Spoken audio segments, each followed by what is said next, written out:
तो आज का व्लॉग गाइस लगभग 10:30-11 बजे से स्टार्ट किया है। तो यहाँ पे आ गई है मेरी बीच वाली ननंद। क्यों आई है वो आगे आपको व्लॉग में पता चल जाएगी। और अब तक मुझे मालूम नहीं था कि दीदी आएंगी, क्योंकि घर का सारा काम हो गया, खाना पीना सब बन गया था। और यहाँ पे गाइस मैं बता दूँ, उसके बाद लब के पापा भी आ गए थे, मम्मी भी आ गई थी। तो यहाँ पे लब के पापा नहाने के लिए गर्म पानी हो रहा है। तो ये मतलब दोस्तों, कैसे हो आप सभी लोग। शंभुनाथ की कृपा से सब ठीक ठाक होगा और आगे भी होगा। तो मॉर्निंग हो चुकी है गाइज, और मैं बता दूं कि मंजू दीदी आ गई हैं, मम्मी आ गई हैं। और तो मैं बताऊं, आज पापा जी का मतलब होली का त्यौहार और शिवरात्रि का त्यौहार है ना, उठाया जाएगा। जो उठाना होता है मतलब त्यौहार से आने से पहले। तो वही मंजू दीदी आई हैं और अभी नहा कर आई हूँ, तो कुछ भी नहीं लगाया है। ड्राई स्किन हो रही है, बहुत ज़्यादा हो रही है। तो पहले पूजा करवा देते हैं, पापा जी की पूजा होगी, उसके बाद फिर जो भी कॉफ़ी वगैरह बनाई जाएगी, नाश्ता पानी, फिर खाना पीना होगा। मतलब सूर्य भी स्कूल से आए नहीं है, तो वही मैं घर का तो सारा काम तो क्लीन हो गया गाइस। मैं बताऊँ, पूरा काम क्लीन हो गया। लक्की पापा नहा रहे हैं, पानी गर्म कर रहे हैं। जैसे एक बार और पोंछा लगा दूँगी। तो जो पीछे बैकग्राउंड में जो म्यूज़िक की आवाज़ आ रही है गाइस, तो वो हमारे पड़ोस में शादी है ना, तो उनके यहाँ बजता रहता है म्यूज़िक। तो इस वजह से ना हम वीडियो में भी आपको जगह जगह आवाज़ सुनाई दे जाएगी। तो यहाँ पे गाइस मैं बता दूं कि गौ माता आ गई हैं। तो सुबह मॉर्निंग में पराठे बना लिए थे, और उसके बाद मैंने लक्की पापा को दे दूँगी कि गौ माता को दे दूँ, क्योंकि आपको पता है मैं एक्स्ट्रा बना के भी रखती हूँ, क्योंकि कोई ना कोई गौ माता आती रहती हैं। और फिर अब तो है ना, सच्ची बात तो ये हो गई है कि अब मेरे घर में तो सबको आदत है कि गौ माता अगर खड़ी होती है ना, तो उसे कोई भी है ना बिना खाए जाने नहीं देते हैं। अब मैं भी, मेरे को तो है ही है गाइस, लेकिन बाकी सभी को आदत पड़ गई है।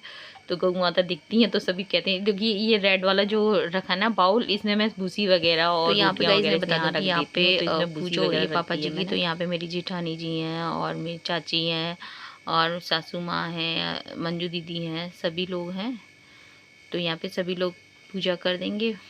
और उसके बाद पापा जी का मतलब होली का और शिवरात्रि का त्यौहार है ना, उठा दिया जाएगा। इस तरह से छोटी सी पूजा होती है जो। और मम्मी बता रही थी कि होली के बाद अब त्यौहार नहीं उठाया जाएगा, क्योंकि जब रंग डाल दिए जाता है ना, रंग डल जाता है ना, तो बड़ा त्यौहार है ना ये होली का, तो रंग डल जाता है, उसके बाद फिर त्यौहार नहीं उठाया जाएगा। तो मतलब रंग के बाद आपके यहाँ शादी ब्याह कोई भी खुशी का अगर कोई काम होता है, तो उसमें फिर कोई परहेज़ नहीं होता है।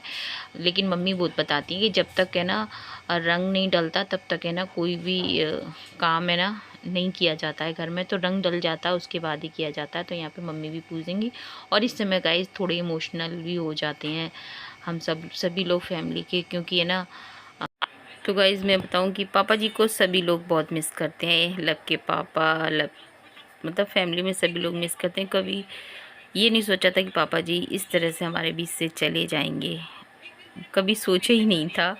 और यहाँ पे गाइस पूजा हो गई है, और उसके बाद जो भी मंजू दीदी लेकर आई थी, जो त्योहार होता है ना, तो उसी त्योहार से संबंधित सामान लेके आती हैं। तो ये बहन बेटियाँ अपने घर से लेके आती हैं। तो मंजू दीदी मतलब मीठी फीकी पूड़ियाँ लेके आई थी, गूंजे लेके आई थी, और शिवरात्रि के लिए जो लपसी होती है ना सिंगाड़े की, वो बना के लेके आई थी, और गुड़दानी वगैरह ये सब लेकर आई थी। तो वही अब ये होगा कि इसको है ना फिर अपनी जो परिवार होता है ना, उसमें फिर दे दिया जाता है, बांट दिया जाता है, जो भी अपने फैमिली के लोग होते हैं। तो वही मंजू दीदी देने चली जाएगी।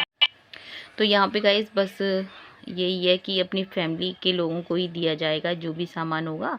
और यहाँ पे मैंने चाय वगैरह कॉफ़ी वगैरह बना दी थी। चाय नहीं, कॉफ़ी बनाई थी मैंने, क्योंकि लब के पापा भी थे। लब के पापा पी के नहीं गए थे, बना तो दी थी सबके लिए। और मंजू दीदी वगैरह और राहुल आए थे, वो मंजू दीदी के बेटे, मेरे भांजे। और यहाँ पे सब्जी वगैरह सब थी। तो ये देखिए टमाटर आलू की, और सबको पसंद आती है। तो रायता बना दिया था ओनली मैंने, क्योंकि उनको जाना भी था, रुकना नहीं था उनको। तो वो उन्होंने मंजू दीदी ने, क्योंकि राहुल है ना उनके, जो मंजू दीदी के बेटे मेरे भांजे, वो कह रहे थे कि आप जल्दी कर लो, बस जाना है, क्योंकि शाम को उनको दावत में भी जाना था ना। तो फिर मंजू दीदी रुकी नहीं थी, पूजा वगैरह की थी, खाना वाना खाया था और उसके बाद थोड़ी देर ही बैठी थी क्योंकि बारिश होने लग गई थी तो मौसम ख़राब हो रहा था। तो फिर जो मेरे भांजे ना बोले कि मम्मी जल्दी निकल चलो, तो फिर वो निकल गए थे इस तरह से। तो यहाँ पे फिर हम लोगों ने खाना, मंजू दीदी वगैरह ने, मुझे नहीं पता। तो वैसे मैंने मंजू दीदी से बोला था कि मंजू दीदी आप रुक जाओ, लेकिन वो बोली कि नहीं रुक नहीं सकती क्योंकि उनकी जो नातिन है ना वो कहती हैं कि उसके वो अब शैतान होती जा रही है। और फिर बोल रही थी कि बहू भी अकेली है, तो होता है ना बच्चे के साथ में एक पकड़ता है तभी दूसरा काम कर पाता है, तो बस उसी की कह रही थी। तो यहाँ पे गाइस मंजू दीदी वगैरह बातें कर रही हैं, खाना खा रही हैं। और उधर पूजा हुई थी ना, तो ये सब्जी की ही टोकरी इधर रख दी है बच्चों ने। लपसुर भी आ चुके थे, यहाँ मम्मी खा रही हैं खाना और उधर है ना मेरे भांजे खा रहे हैं पलंग पर। तो मंजू दीदी तो बोली कि नहीं मैं तो नीचे ही बैठे हुए थे ना सब लोग, तो वो भी बैठ गई थी। तो यहाँ पे इस तरह से जैसे हम दिखाएंगे दिखा। और इसी बीच में फिर कस्टमर भी पार्लर पे आते जा रहे थे, तो फिर मंजू दीदी वगैरह सबका खाना पीना हो गया था और बस बर्तन थे। तो फिर मैं ये आ गए थे कस्टमर, तो फिर इनने फेशियल ब्लीच किया था इनका। तो फिर मैंने कहा चलो बर्तन बाद में कर लेंगे, कोई बात नहीं ऐसी जा रही है।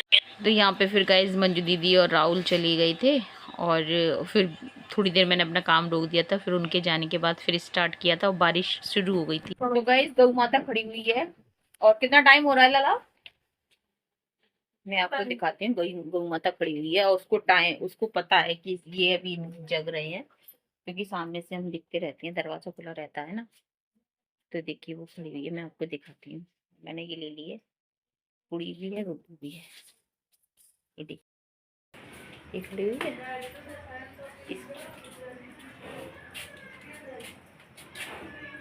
और लगभग 11 बजे का टाइम हो रहा है। लब के पापा चली गई तेरी को और उसके बाद किचन में जितने भी बर्तन है वो फिनिश कर देंगे, किचन को क्लीन कर देंगे। तो गाइज मिलेंगे आपसे नेक्स्ट वीडियो में, तब तक के लिए जय हिंद साथियों, जय श्री राम।